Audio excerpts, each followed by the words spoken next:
You don't need more time. You need a point of no return. Here's the truth. Most people don't need a new life plan. They need one day where they finally stop lying to themselves.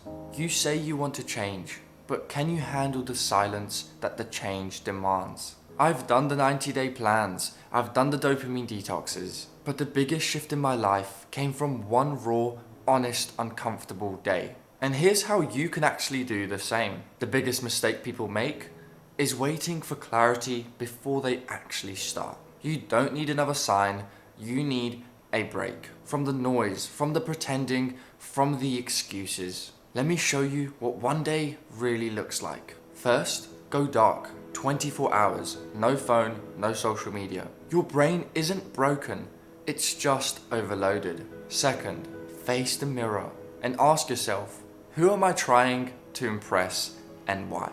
The third and final thing is to write down your self-sabotage and then destroy it. Not symbolically, literally just burn the piece of paper, destroy it, rip it up and throw it in the bin because that's not you anymore. And what I like to do is to give myself a warrior hour. 20 minutes of intense movement, run, sweat, go to the gym, do a few push-ups. And 20 minutes of unfiltered writing. Dump on a piece of paper what's on your mind, how you're feeling, maybe what you're grateful for, what you're ungrateful for, just dump it on a piece of paper. And finally, 20 minutes of pure stillness. Later on in the evening, tell yourself, literally say to yourself, today I showed up, not perfectly, but fully. Don't save this video, don't watch it later. Just pick a day, make it this one right now. I'll see you on the next one.